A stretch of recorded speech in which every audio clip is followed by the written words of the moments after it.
ప్రభువారి శ్రేష్టమైన నామంలో జూన్ నెలంతా దేవుడు తన అమూల్యమైన రెక్కల క్రింద మనల్ని కాపాడాడు.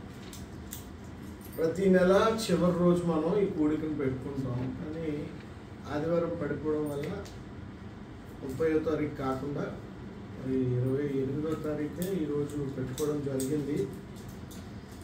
ఈ నెలంతా కాచి కాపాడిన ఆ మహాదేవునికి మహిమ కలుగును గాక.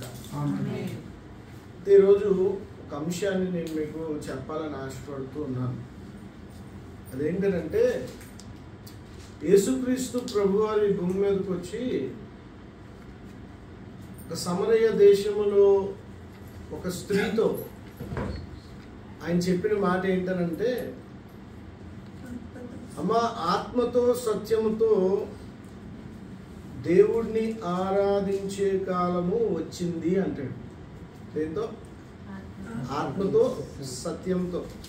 అంటే దానికి ముందు అప్పుడు దాకా ఆత్మతో సత్యముతో కాక గొర్రెల రక్తం, మేకల రక్తం, వీటితో ఆరాధన చేసేవారు. రకరకాల వస్తువులు తెచ్చి ఆరాధన చేసేవారు. వస్తువు రూపాన చేసే ఆరాధనలు అలవాటైపోయిన వాళ్ళు ఆత్మతో సత్యముతో ఆరాధన చేయడం మర్చిపోయారు. అసలు చేయాల్సింది ఏంటంటే ఆత్మతో సత్యంతోనే ఆరాధన చేయాలి, వస్తువులతో కాదు. వస్తువులు సెకండరీ. ఏబేలు అర్పణ ఆత్మతో సత్యముతో ఇచ్చాడు తండ్రికి, అది స్వీకరించబడ్డది. కానీ కయ్యను ఆత్మతో సత్యంతో అర్పణ ఇవ్వలేదు కనుక తృణీకరింపబడ్డాడు. ఇప్పుడు మనం ఆలోచిస్తే ప్రియ దేవుని సంగమా, యేసుక్రీస్తు ప్రభువారు వచ్చి ఒక కొత్త నిజాన్ని, ప్రజలు మర్చిపోయిన ఆ సంగతిని అందరికీ తెలియజేశారు. ఏంటంటే తండ్రిని అలా ఇలా ఆరాధించకూడదు, తండ్రిని ఆత్మతో సత్యముతో ఆరాధించాలని ప్రభువారు చెప్పారు. హల్లెలూయా. మరి ఆ రోజు నుంచి ప్రభువారి రక్తములో కడగబడిన ప్రతి శిష్యుడు, ఆయన సంఘం ఆత్మతో సత్యంతో ఆరాధించడం ప్రాక్టీస్ చేస్తూ వచ్చారు. ఈరోజు చక్కగా ఆరాధనలు జరుగుతూ ఉన్నాయి. ఒకప్పుడు ఆత్మీయ ఆరాధనలు లేవు. అందుకే భక్తుడు యేసన్న గారు కూడా చక్కటి పాట పాడారు. ఆత్మీయ ఆరాధనలు జరుగుచున్నవి. ఒకప్పుడు లేవు ఆత్మీయ ఆరాధనలు. ఆత్మ ఎక్కడో కిచెన్లోనో, బెడ్రూమ్లోనో, ఉద్యోగంలోనో ఎక్కడో ఉండేది. Body present, mind absent. అలా ఉన్న ఆరాధనలు యేసు ప్రభు వారు వచ్చి ఏం చేశారంటే ఆత్మీయ ఆరాధనలుగా మార్చేస్తారు. దేవునికి స్తోత్రం కలుగును. హల్లెలూయా. ఈరోజు ఈ ఆత్మీయ ఆరాధనలు మన సంఘాల్లో ఇంకా ఇంకా ఇంకా ఎక్కువగా జరగాలి. ఎంత ఎక్కువ జరిగితే నీ ఆత్మకు అంత క్షేమం, నువ్వు ఆ ఆత్మదేవుడికి అంత దగ్గర అవుతావు అన్నమాట. సరే, ఈరోజు ఈ ఆత్మీయ ఆరాధన కోసం నేను ఒక స్త్రీని, ఇక్కడ సమరయ స్త్రీ అని నేను ఆల్రెడీ చెప్పాను. పాత నిబంధనలో ఒక స్త్రీ గురించి చెప్తాను మీకు. ఆ స్త్రీ పేరు ఏంటంటే షులోమతి కన్యక. పరమగీతాల్లో ఆవిడ గురించి సొలొమోను చాలా గొప్పగా రాసుకొచ్చాడు. ఆవిడ గురించి, ఆవిడి ప్రియుడు కోసం, వాళ్ళిద్దరి మధ్య జరిగిన సంభాషణ కోసం సొలొమోను పరమగీతాన్ని రచిస్తాడు. చాలా గొప్ప రచన అది. గీతాలన్నిటిలో గొప్ప గీతం పరమగీతం. నేను ఇందాకలే చదివాను, సొలొమోను ఇంచుమించు 1000 దాటి గీతాలు రాశాడంట. జ్ఞానవంతుడు కదా. ఆ జ్ఞానవంతుడు రచించిన ఆ 1000 చిల్లరి గీతాల్లో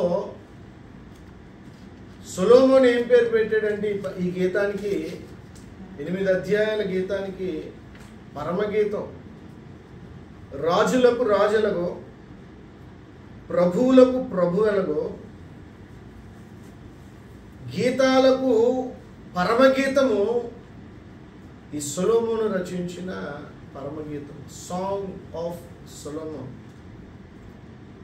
ఇంకొక గ్రంథకర్త ఏమంటాడంటే ఇంగ్లీష్లో song of songs, king of Kings లాగా, లార్డ్ ఆఫ్ లార్డ్స్ లాగా, సాంగ్ ఆఫ్ సాంగ్స్.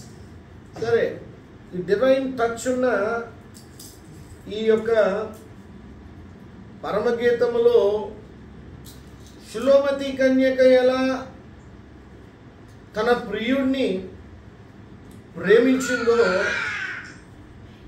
మనందరం కూడా అలా మన ప్రభువుని ప్రేమించాలి. క్రిస్టియానిటీ అంటే జలుబు తగ్గిపోయింది, దగ్గు తగ్గిపోయింది, నడుము నొప్పులు పోయాయి, ఇల్లు లేదు ఇల్లు వచ్చింది, పెళ్ళి అవ్వలేదు పెళ్ళి అయింది, కుమారుడు లేడు కుమారుడు పుట్టాడు, ఇవి కాదు. క్రిస్టియానిటీ అంటే తండ్రిని పూర్తిగా ప్రేమించాలి, జీసస్ని పూర్తిగా ప్రేమించాలి, నిత్యము హోలీ స్పిరిట్తో నడిపింపబడాలి, పరిశుద్ధాత్మ నింపుదలతో వెళ్ళిపోవాలి. నింపుదల అంటే గెంతడం కేకలేయడం కాదు, కానీ చప్పట్లు కొట్టడం కాదు, కానీ నింపుదల అని అంటే టోటల్ ఆయన కంట్రోల్ అండి. నువ్వు మాట్లాడితే డివినిటీ మాట్లాడాలి, అంత ఇన్ఫ్లుయెన్స్ అయిపోవాలి హోలీ స్పిరిట్తో. దేవునికి స్తోత్రం కలుగునుగా. టీవీ రిమోట్ ఎలాగా, ఏసీ రిమోట్ ఉంది నా దగ్గర, రిమోట్ ఎలా నొక్కితే ఏసీ ఆపరేట్ అవుతుందో హోలీ స్పిరిట్లో నువ్వు రిమోట్ అయిపోవాలి. దేవునికి స్తోత్రం కలుగునుగా. ఆయన నొక్కుతుంటే నువ్వు పని చేయాలి, అంతగా నువ్వు నింపబడాలి, అంతగా నువ్వు నడిపింపబడాలి, అంతగా ఆయనతో నువ్వు ఆవరించబడాలి. దేవునికి స్తోత్రం కలుగునుగా. ఈ షులోమతి కన్యకని మహారాజైన సొలొమోను, దావీదు కొడుకు, దావీదు బెత్షెబాకి పుట్టిన కుమారుడు సొలొమోను మహారాజు. ఆయన సింహాసనం కోసం నేను ఒకసారి చదివాను. ఆయన సింహాసనం బంగారం, వజ్రాలు, ఎన్ని విలువైన మెటీరియల్స్ ఉన్నాయో ఈ భూమి మీద, ఖనిజాలు అన్నీ ఆయన సింహాసనం మీద ఉన్నాయంట. ఇటు ఒక సింహం బొమ్మ, ఇటు ఒక సింహం బొమ్మ, 12 మెట్లు ఆయన సింహాసనానికి. చాలా ఎక్స్పెన్సివ్ థ్రోన్, ఆయన చైర్ చాలా ఎక్స్పెన్సివ్. అలాంటి జ్ఞానవంతుడు, అసలు గొడవలే లేకుండా చేసినోడు సొలొమోను. దేవునికి స్తోత్రం కలుగుతుంది. వాళ్ళ నాన్న జీవితం, వాళ్ళ నాన్న సింహాసనం మీద ఉన్నప్పుడు దావీదు మహారాజు చాలా యుద్ధాలు చేశాడు.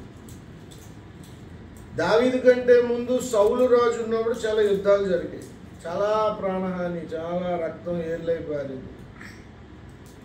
సౌలుకు ముందు న్యాయాధిపతుల కాలంలో యుద్ధాలు జరిగాయి. ఎందుకు ఆదాము మొదలుకొని చాలా యుద్ధాలు జరిగాయి, కానీ సొలొమోన్ టైంలో ఒక్క యుద్ధం కూడా జరగలేదు. హల్లెలూయా.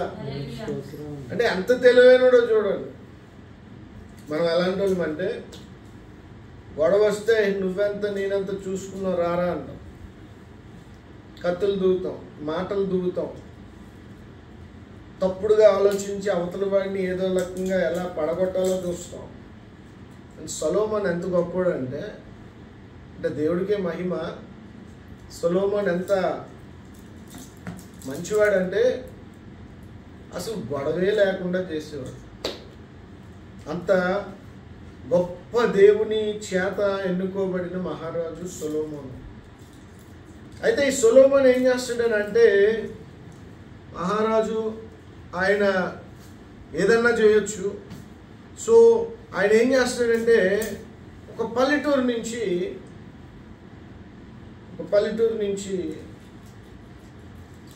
ఒక తోట, ఒక ద్రాక్ష తోటకి కాపలాగా ఉంటుంది ఒక అమ్మాయి. అమ్మాయి పేరు షులోమతి కన్యక. ఈ అమ్మాయికి మహారాజు మెచ్చుకొని నచ్చి ఆ తోటలో కాపలా కాస్తున్న అమ్మాయిని తన సైనికులకు ఆర్డర్ ఇచ్చి అమ్మాయిని తన అంతఃపురానికి పిలిపించుకుంటాడు. మహారాజు తీసుకెళ్ళిపోయారు అమ్మాయిని అంటే ఇంక తల్లిదండ్రులు ఏమనలేరు, మా రాజుగారి కోటలో ఉంటుంది, చక్కగా మంచిగా ఉంటుందిలే అనేసి తల్లిదండ్రులు కూడా సంతృప్తి చెందే దినాలు అవి. తీసుకెళ్ళిపోయి కోటలో పెట్టేశారు అమ్మాయిని. కోటలో పెట్టేసిన తర్వాత ఆ అమ్మాయికి సొలొమోను విలువైనవన్నీ ఇచ్చాడు. విలువైనవన్నీ, the best in his kingdom. Solomon రాజు యొక్క రాజ్యములో శ్రేష్టమైనవన్నీ ఆ అమ్మాయి ముందు పెట్టి ఆ అమ్మాయిని సొలొమోను ఇంప్రెస్ చేద్దాం అనుకుంటాడు. ఆ అమ్మాయిని లోపరుచుకుందాం అనుకుంటాడు సొలొమోను. బాగా వినాల. ఆ దేశంలో ఉన్నవన్నీ ఖరీదైనవి, ఖరీదైన బట్టలు, ఖరీదైన పర్ఫ్యూమ్స్, ఖరీదైన తిండి, శ్రేష్టమైన ద్రాక్షరసం, అవన్నీ మీరు ఆ 8 అధ్యాయాలు చదివితే మీకు అందులో దొరుకుతాయి. అన్నీ అన్నీ ఇస్తాడు. అమ్మగారికి రోజు రోజ్ వాటర్లో స్నానం, మంచి బెడ్, ఎక్కడో ద్రాక్ష తోటలో కాపలా కాసుకునే అమ్మాయిని తీసుకొచ్చి సొలొమోను ఎక్కడ పెడతాడంటే భోగాల్లో, అష్టైశ్వర్యాల్లో పెడతాడు. రాజు అనుకున్నాడు, నా సింహాసనం చూసి అమ్మాయిని పడగొట్టేద్దాం, నా దగ్గర ఉన్న వెండి బంగారాలు చూపించి పడగొట్టేద్దాం, నా దగ్గర ఉన్న వస్తు సంపదను చూపించి అమ్మాయిని పడగొట్టేద్దామని సొలొమోను కలకంటుంటాడు. సొలొమోనుకి నేను చెప్పడం మర్చిపోయాను, 1000 మంది ఇంచుమించుగా పత్నులు, ఉపపత్నులు. ఇవన్నీ ఎందుకు చెప్తున్నాను మీకు లాస్ట్లో అర్థమవుతుంది. భార్యలు, ఉపపత్నీలు అందరూ కలిపి అయ్యగారికి 1000 మంది. ఈ 1000 మందిని అయ్యగారు ఇలాగే పడగొట్టారు. ఇప్పుడు ఈ అయ్యగారు కన్ను ఈవిడి మీద పడ్డది, ఈవిడిని ఇలా పడగొడదాం అనుకోని తీసుకొచ్చేసాడు. మహారాజు కంటికి కనపడిందే ఆయన ఇష్టం, తీసుకొచ్చి ఇంట్లో పెట్టుకున్నాడు అంతఃపురంలో. ఆవిడ చుట్టూరు, ఈ షులోమతి కన్యక చుట్టూరు 1000 మంది తిరుగుతున్నారు. 1000 మంది భార్యలు తిరుగుతున్నారు. యెరూషలేము కుమార్తెలారా అని పరమగీత గ్రంథంలో చక్కగా సొలొమోను రాసి పెట్టాడు. అవన్నీ సొలొమోను ఎందుకు గొప్పడో కూడా చెప్తాను నేను. అదేంటండి పాస్టర్ గారు, అమ్మాయిని తీసుకొచ్చాడు కదా, అదే బుద్ధి అని అంటే చెప్తాను, అన్నీ చెప్తాను చివరిలో. తీసుకొచ్చి పెట్టేసి అన్నీ ఇచ్చాడు, కానీ షులోమతి కన్యక హృదయములోకి మాత్రం సొలొమోను వెళ్ళలేకపోయాడు. కారణం ఏంటంటే షులోమతి కన్యక ఆ యొక్క ద్రాక్ష తోటని కాపలా కాస్తుండగా ఆ షులోమతి కన్యక ఒక గొర్రెల కాపరిని ప్రేమిస్తుంది. బాగా వినాల. ఈ షులోమతి కన్యక తన హృదయాన్ని ఒక గొర్రెల కాపరికి ఇచ్చేస్తుంది. దాన్ని నిశ్చితార్థం అన్నామో, పెళ్ళన్నామో, మొత్తానికి తన మనసు పూర్తిగా, బాగా వినాలి, తన హృదయము పూర్తిగా తన ప్రియుడికి ఇచ్చేస్తుంది. ప్రియుడికి ఇచ్చేసి ఆ ప్రియుడితో ఎఫ్ఐఆర్లో ఉంటుండగా సొలొమోను ఈ పిల్లని ఎత్తుకొచ్చేస్తాడు. బాగా వినాల. తీసుకొచ్చి అంతఃపురంలో పెడితే ఈ పిల్లేమో ఆల్రెడీ చుట్టూరు యెరూషలేము కుమార్తెలు ఉన్నారు, 1000 మంది భార్యలు. వీళ్ళందరూ సొలొమోనుని పొగుడుతున్నారు. మా రాజు ఎంత గొప్పడో తెలుసా, మా రాజు సింహాసనం ఏంటో తెలుసా, మా రాజుగారి గుర్రాలు, ఫరో రథాలకున్న గుర్రాలు ఫరో గిఫ్ట్ ఇస్తే ఆ గిఫ్ట్ ఇచ్చిన గుర్రాలు మా రాజు దగ్గర ఉన్నాయి తెలుసా అని పొగుడుతుంటే ఈ షులోమతి కన్యక మాత్రం తన ప్రియుడిని పొగుడుతుంది. దేవునికి స్తోత్రం కలుగును గాక. ఎందుకో నేను చెప్తాను. ఎందుకోనంటే షులోమతి కన్యక స్థానంలో ఈరోజు సంఘం ఉంది. సంఘం, చర్చ్, నువ్వు నేను.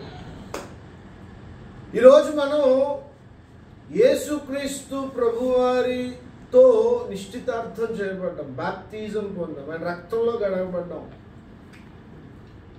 ఆయన తన స్వరక్తం ఇచ్చి మనల్ని కొనుక్కున్నాడు. ఆయన తన సర్వస్వాన్ని, సమస్తాన్ని ఇచ్చి మనల్ని కొనుక్కున్నాడు. కొనుక్కొని ఏం చేశాడంటే ఈ లోకంలో మనల్ని పెట్టాడు. బాగా వినాలి. బాగా కడిగి నిన్ను, ఆ బురదలో ఉన్న మనల్ని బాగా కడిగి యేసుప్రభు ఏం చేశాడంటే మళ్ళీ నిన్ను బురదలో పెట్టాడు. బురద అంటించుకోకుండా బతుకని. ఈరోజు ఆ యేసు స్థానంలోకి అపవాది రావాలని చాలా ప్రయత్నిస్తుంటాడు. నీ హృదయం అనే సింహాసనంలో యేసుకి మహిమ కలగకుండా నీ జీవితంలో అష్టైశ్వర్యాలు చూపించి, నీ జీవితంలో ఎన్నో భోగాలు నీ ముందు పెట్టి యేసుని వదిలే. సొలొమోను కూడా అదే చేస్తున్నాడు. నీ ప్రియుడిని వదిలే, నా వశంలోకి రా, నా దగ్గరికి రా అంటున్నాడు సొలొమోను. ఇది దేవుని సంగమా, ఆత్మతో సత్యంతో ఆరాధించడం ఏంటో ఈ షులోమతి కన్యకను చూసి మనం నేర్చుకోవాలి. హల్లెలూయా. అంతఃపురంలో ఉంది, ది బెస్ట్ తిండి తింటుంది, ది బెస్ట్ ద్రాక్షరసం తాగుతుంది, ది బెస్ట్ ఆర్నమెంట్స్ వేసుకుంటుంది, ది బెస్ట్ పర్ఫ్యూమ్స్ వాడుతుంది. కానీ హృదయములో మాత్రం తన ప్రియుడిని మరిచిపోకుండా. దేవునికి స్తోత్రం కలుగునుగా. ఈరోజు ఈ లోకంలో మనం కూడా అపవాది పెట్టే చిక్కుముడులు, అపవాది పెట్టే తంత్రాలు, అపవాదిని కళ్ళ ముందు పెట్టే లోకాశులు, శరీరాశులు, నేత్రాశులు, జీవపుడంబాలు, వీటన్నిటినీ చూసి మనం చలించకూడదు. మీకు ఒక వచనం చూపిస్తాను. పరమగీతముల గ్రంథం 8వ అధ్యాయంలో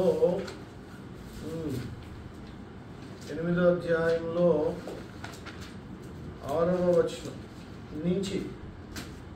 ప్రేమ మరణమంత బలవంతమైనది, ప్రేమ మరణమంత బలవంతమైనది. బాగా వినండి. ప్రేమ మరణం రెండు బలమైనది, బలవంతం చేస్తుందంట. మరణం వచ్చింది అనుకోండి, ఎవరన్నా ఆపగలరా? ఎవ్వరం ఆపలేం. లేదండి బజార్కి వెళ్ళాను, బజార్కి వెళ్ళాలి, లేదండి మటన్ తెచ్చుకున్నాను, వండుకొని తినాలి, మొన్నేనండి 2 పేటలు గొలుసు తెచ్చుకున్నాను, అది వేసేకోలేదు, అప్పుడే పిలిచేస్తున్నారు ఏంటండి అని చెప్పగలమా? మరణానికి అంత సీన్ లేదు. మరణం వచ్చిందంటే దాని బలం దగ్గర ఎవ్వరు మొహలే ఆగలేదు. అబ్రహామే మరణం దగ్గర తల వంచాల్సి వచ్చింది. నాకు తెలిసి విశ్వంలో ఇద్దరు, అంటే ఈ భూమి మీద ఈ యుగంలో ఇద్దరు, ఒకరు హానోకు, ఇంకొకరు ఏలియా, మరణము చూడకుండా వెళ్ళిపోయిన వారు. యేసు ప్రభు వారు కూడా మరణాన్ని చూశారు. బాగా వినాల. మరణం చూడకుండా వెళ్ళిపోయిన వాళ్ళు మరి హానోకు, ఏలియా. మరణం చాలా బలమైనది, దాని బలం ఎక్కువ. పాపం వల్ల చూసేద్దాం మరణం, సరే ఆ సబ్జెక్ట్ వేరే. ఇక్కడ ప్రేమని సొలొమోను, బాగా వినాలి, ఇక్కడ మంచి ఇంకా అసలు సబ్జెక్ట్లోకి వస్తున్నాను. సొలొమోనికి 1000 భార్యలు, కానీ ఈ 1000 మందిలో ఈ ఒక్క పిల్ల ఉంది చూడండి, షులోమతి కన్యక. ఇలాంటి అమ్మాయిని సొలొమోను తన జీవితంలో చూడలేదు. అది మెసేజ్. 1000 మందిని చూశాడు కానీ ఈ సులోమతి కన్యక నల్లని దానని నన్ను మీరు తక్కువ అంచనా వెయ్యదు, చిన్న చూపు చూడొద్దు అంటది. 1వ అధ్యాయం 4 అనుకుంటాను. నల్లని దానినైనను నేను సౌందర్యవంతురాలను. చదవండి. సరే, ఎండలో ఉన్నది పట్టుకొచ్చాడు అయ్యారు. నల్లగుంది, గ్లామర్ లేదు, బ్యూటీ లేదు. బహుశా అంతఃపురంలోకి వచ్చిన తర్వాత ఏమన్నా ఒకవేళ మళ్ళీ స్కిన్ టోన్ పెరిగిందో ఏమో నాకు తెలియదు. కానీ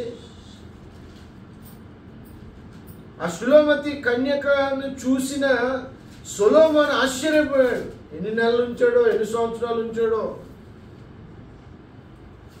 కానీ 1000 మంది పడిపోయారు సొలొమోన్కి. సొలొమోన్ దగ్గర ఉన్న డబ్బు, వెండి, బంగారాలు చూసి. కానీ ఈ పిల్ల పడలేదు. దేవునికి మహిమ కలుగునుగా. అందుకు సొలొమోను 1000 మందిలో కనబడని క్వాలిటీ ఈ అమ్మాయిలో కనబడ్డది. కాబట్టి ఆ అమ్మాయితో జరిగిన సంభాషణ అంతా పరమగీతముగా రాశాడు. దేవునికి మహిమ కలుగునుగా. స్త్రీ మీద ఎన్నో కవిత్వాలు రాసాడు ఉండుంటాడు సొలొమోన్. కానీ ఎందుకంటే అదే సొలొమోన్ అంటాడు, భార్య పోరు వర్షం పడినప్పుడు టుప్పుకు టుప్పుకు టుప్పుకు అని పడుతుంటాడు డ్రాప్స్. భార్య పోరు అలాంటిదంట. మరి 1000 మందితో అనుభవం కదా అయ్యగారికి. ఆ కవిత్వం రాశాడు. కానీ ఇక్కడ అసలైన కవిత్వం రాస్తున్నాడు పరమగీతముల్లో. చివరికి తేలిన ఫలితార్థం ఏంటంటే, ఈ ఒక్క అమ్మాయితో సొలొమోనుకి తేలింది ఏంటంటే, ప్రేమ మరణమంతా బలమైన. ఒప్పేసుకున్నాడు ఓటమి. దేవునికి మహిమ కలుగుగా. సొలొమోను ఎందుకు గొప్పవాడు అని అంటే ఒప్పేసుకుంటాడు. చాలామంది తప్పులు చేస్తారు కానీ ఒప్పుకోరు.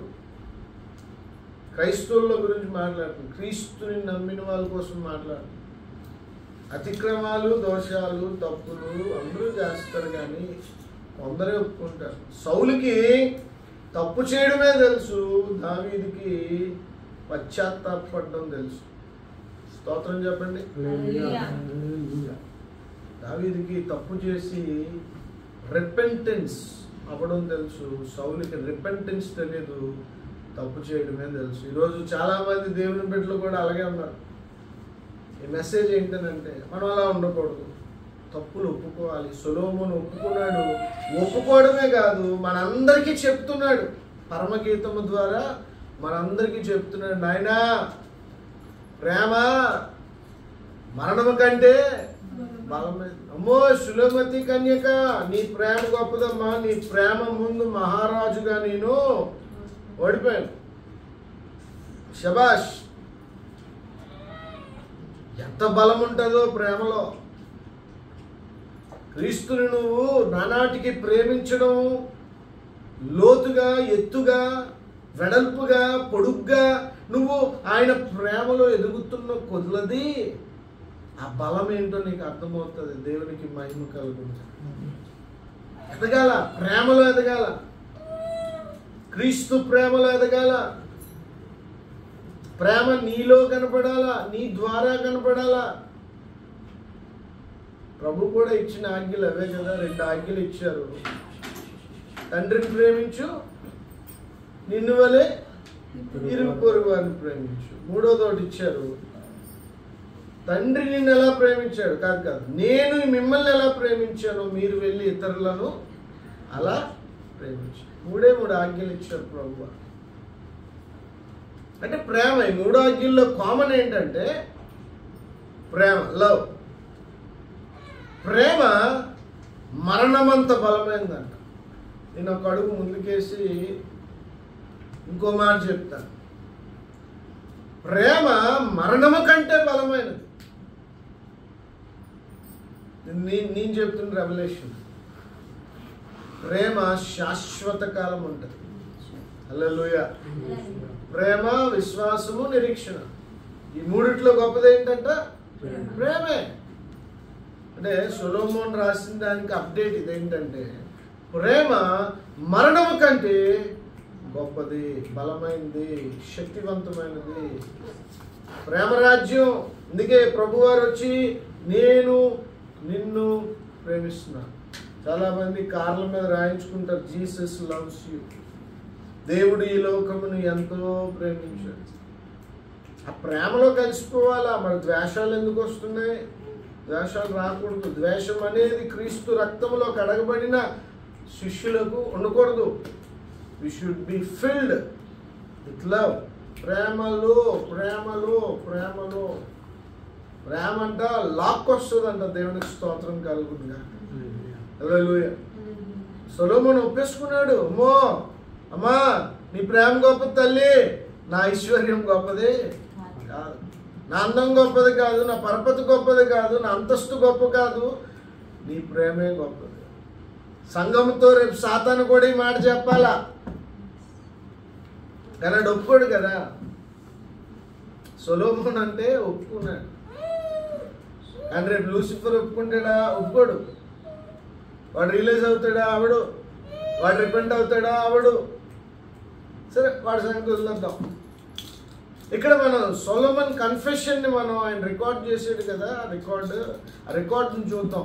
ఈర్ష్య పాతాళమంతా క్రూరమైనది.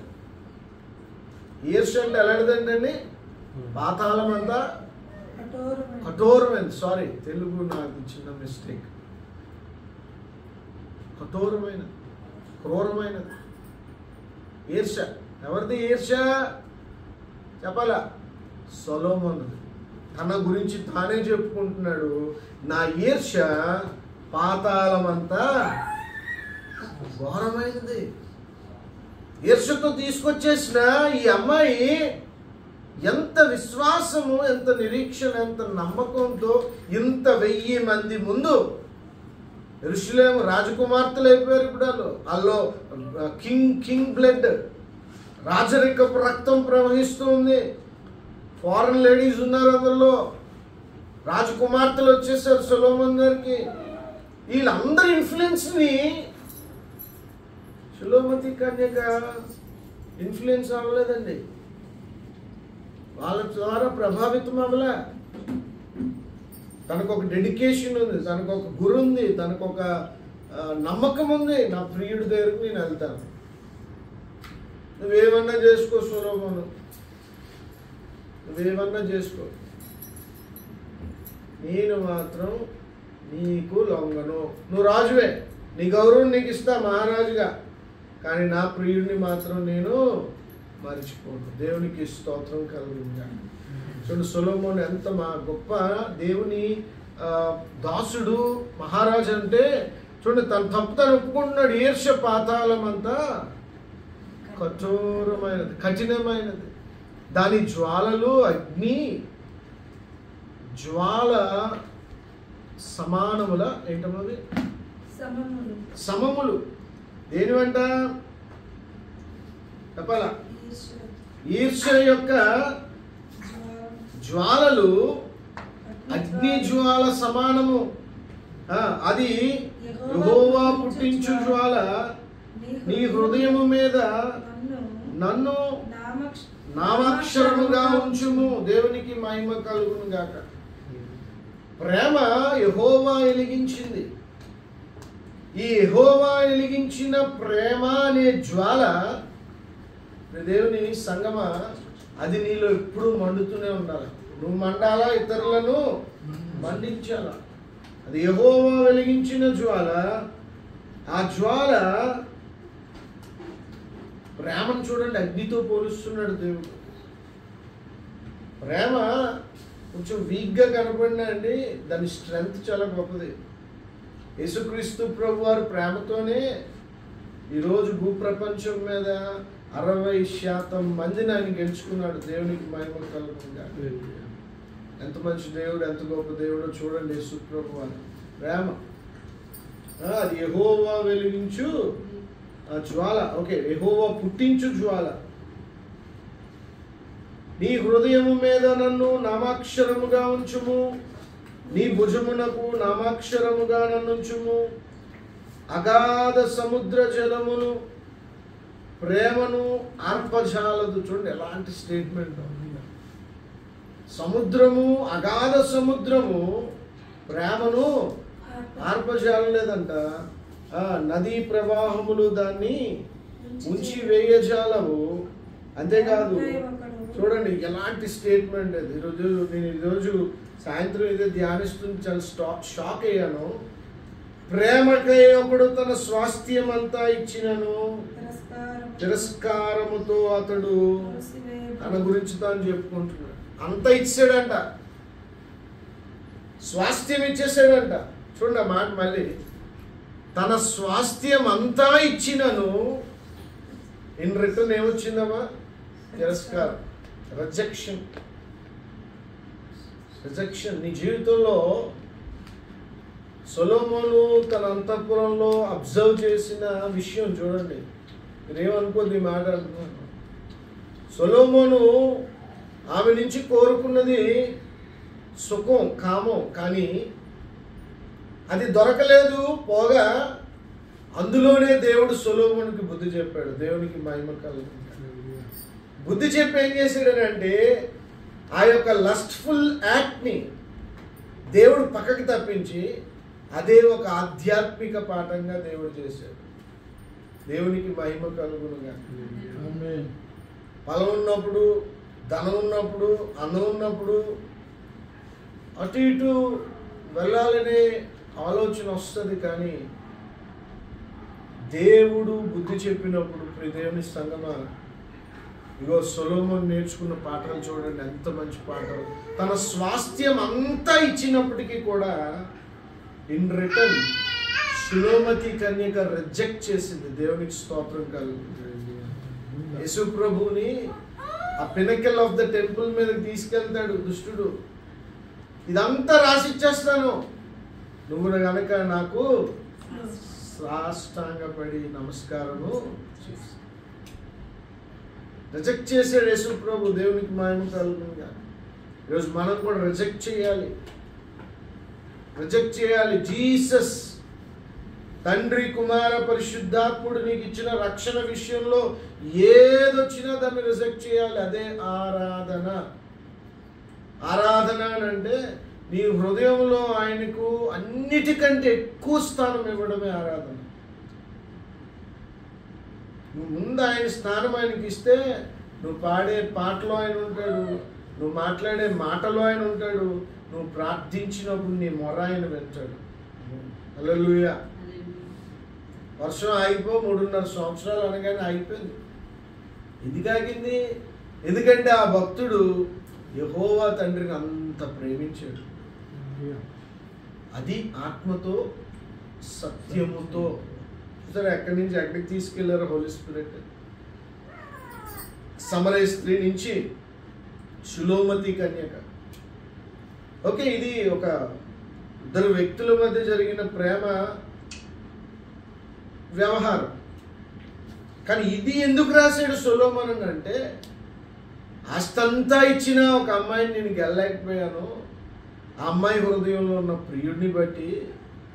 మరి ఈరోజు సంఘము ఈ రోజుల్లో డబ్బు కోసం యేసును కూడా వదులుకుంటున్నారు చాలామంది. ఈరోజు బెదిరింపులకు భయపడిపోతున్నారు. ఈ రోజుల్లో చిన్న క్యాస్ట్ విషయంలో యేసుని నో అని చెప్పేస్తున్నారు. దేవుని సంగమా, ఈరోజు ఈ సొలొమోను రచించిన ఈ పరమగీతములు 8వ అధ్యాయము 6-7 వచనాలు మీకు నచ్చితే ఇంటికి వెళ్ళి బాగా చదువుకోండి. మొత్తం 8 అధ్యాయాలు చదవండి ఒకసారి. పరిశుద్ధాత్మ దేవుడు ఇంకా మీతో మాట్లాడతాడు. ఈ షులోమతి కన్యకల మనం మన రక్షణను కాపాడుకోవాలి.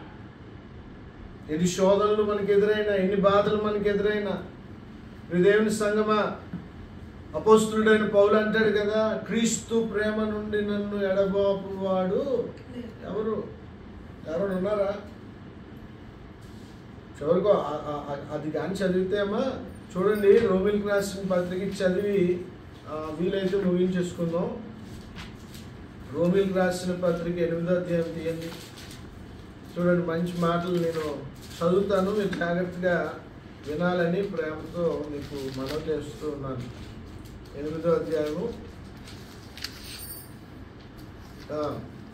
ఇట్లుండగా 31వ వచనం, ఇట్లుండగా ఏమందుము, దేవుడు మన పక్షము గుండగా మనకి విరోధి ఎవడు? తన క్రీస్తు ప్రేమను ఒక నిమిషం, ఎన్ని వచ్చిన ఉన్నది? 35. క్రీస్తు ప్రేమ నుండి మనలను ఎడబాపు వాడెవడు? శ్రమైనను, బాధ అయినను, హింస అయినను, కరువైనను, వస్త్రహీనతైనను, ఉపద్రవమైనను, ఖడ్గమైనను మనలను ఎడబాపున. ఇందును గూర్చి వ్రాయబడిదేమనగా, నిన్ను బట్టి దినమెల్లా మేము వధింపబడిన వారమే, వదకు సిద్ధమైన గొర్రెల వలె మేము ఎంచబడిన వారము. ఆయనను మనలను ప్రేమించిన వాని ద్వారా మనము వీటన్నిటిలో అత్యధిక విజయము పొందుచున్నాము. మరణమైనను జీవమైనను, చూడండి, దేవదూతలైనను ప్రధానులైనను, ఉన్నవైనను రాబోవు వైనను, అధికారులైనను ఎత్తైనను లోతైనను, సృష్టింపబడిన మరి ఏదైనను మన ప్రభు అయిన క్రీస్తు యేసు నందలి దేవుని ప్రేమ నుండి మనలను ఎడబాపు నేరమని రూఢిగా నమ్ముచున్నాను. బహుశా అనుకుంటున్నాను, సులోమతి కన్యకను పరమగీతాలను ఉద్దేశించి పౌలు గారు ఇక్కడ అనుభవపూర్వకంగా ఈ మాటలు రాశారేమో అని నేను అనుకుంటున్నాను. ఎవరు ఎవరు ఎవ్వరు ఎవ్వరు మనల్ని ఆయన నుండి ఎడబాప శక్తి గలవారు కాదండి. అంతగా లోతుగా ప్రేమలో ఏరుపారిన వారమై, ఎఫెసీ గ్రంథాన్ని మనం ధ్యానించినప్పుడు నేను చెప్పాను మీకు, ప్రేమలో వేరుపారిన వారు చాలా ఇంపార్టెంట్. ప్రేమ లేనివాడు క్రైస్తవుడు కాదు,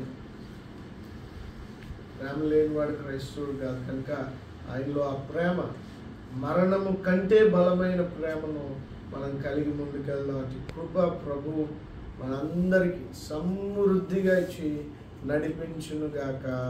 ఆమేన్.